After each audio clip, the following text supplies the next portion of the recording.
Pabalik na sa barko! Ayan. Sakay na lahat. Ganito guys ang karaniwan naming ginagawa. Pagkatapos namin maghango ng isda, makaigib ng tubig, may ilang oras kami para makapamili ng aming mga pangangailangan. Mostly pagkain guys, kasi sa laot nga, sabi nga natin na napakasagada ng ating pagkain, napaka-healthy, pero dumarating din yung time na medyo nagsasawa ka rin sa mga menu na niluluto dito sa barko.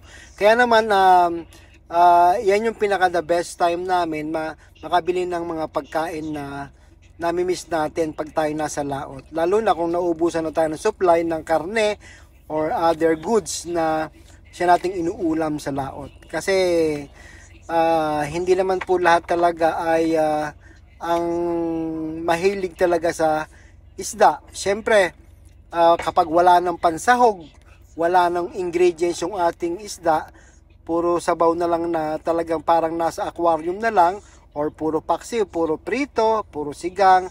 Siyempre naman po meron tayong pagkain na hinahanap.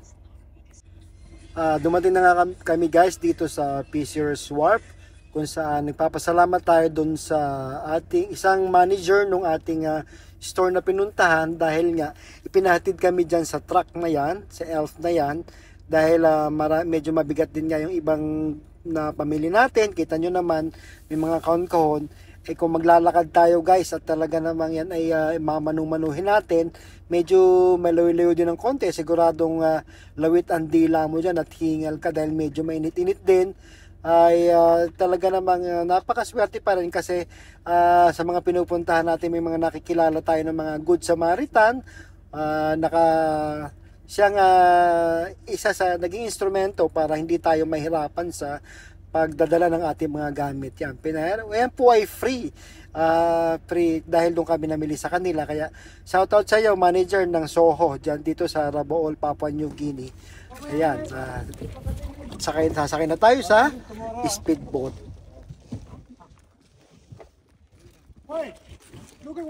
Speedboat na naman tayo. Balance, balance. Balance baka. Yan, mga kasimangista natin. Maraming pinamili. Takot magutom ang mga to guys.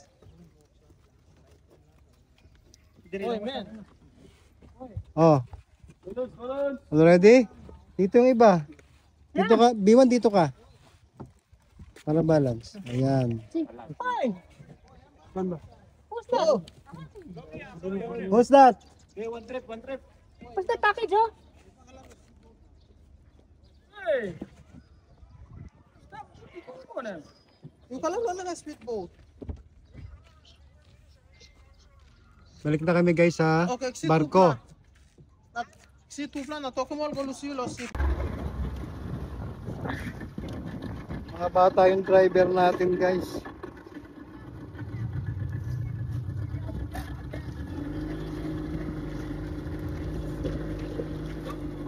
Kaway.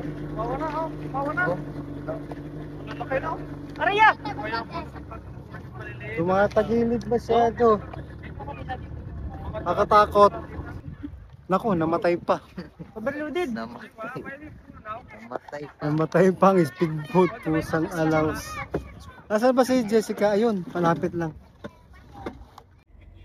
Actually guys, malapit lang yung kinaroroonan kung nasaan yung ating barko. Pero sabi ko nga, sa dami ng sakay na ito, nakakapag-alala din. Thankful kasi hindi ganong maalon at maganda-ganda naman ang panahon. Hindi katulad ng mga nakaraang araw namin na pagbaba na talagang malaki ang alon, mahangin. So last time yon, last month. So ngayon, excuse me, ngayon medyo nakaluwag-luwag na yung aking tip dahil natatakot ako. Kung marunong ako lumangoy, hindi ganong kagalingan, pero siguro sa salapit na ngayon, pwede naman akong makaabot ulit doon sa tabi. Ayan guys. Hindi ako yung seaman na hindi talaga expert sa paglangoy. basic lang yung alam ko sa mga ilog-ilog lang na mababaw, pero sa dagat hindi gaano akong masyadong naglalangoy dyan. Kaya siyempre kahit pa paano, yung kaba mo nandyan pa rin. Pero pagka lumilipad ako guys, wala akong kaba. Pero mas kinakabahan ako pag sumasakay ako sa ganitong mga speedboat o yung bangka na nasa halo yung naaabot mo na yung tubig. Mas takot ako doon. Pero pag lumilipad naman ako guys, walang kaba. Ayan guys.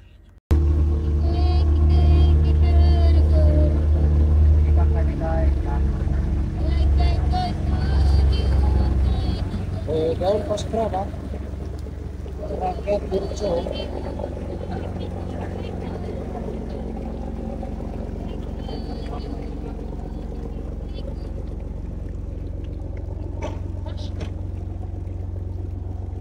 Ayan, we're just arrived. We're just arrived guys. Thank you Lord. Nakarating na, nakabalik na kami dito sa barko. Ayan. Abot-abot lang ng gamit.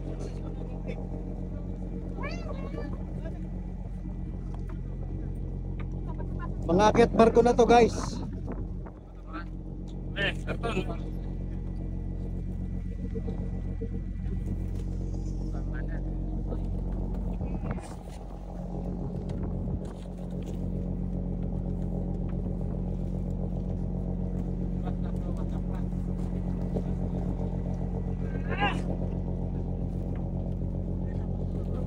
Yan, thank you guys all for watching si Mang Isda. Original is always the best guys. Thank you. Magandang umaga. At mamayang hapon babalik na kami sa laot guys. Maraming salamat sa pagtangkilik sa inyong Mang Isda. Shout out sa inyong 812,000 followers guys. Akit na ako. Bye bye.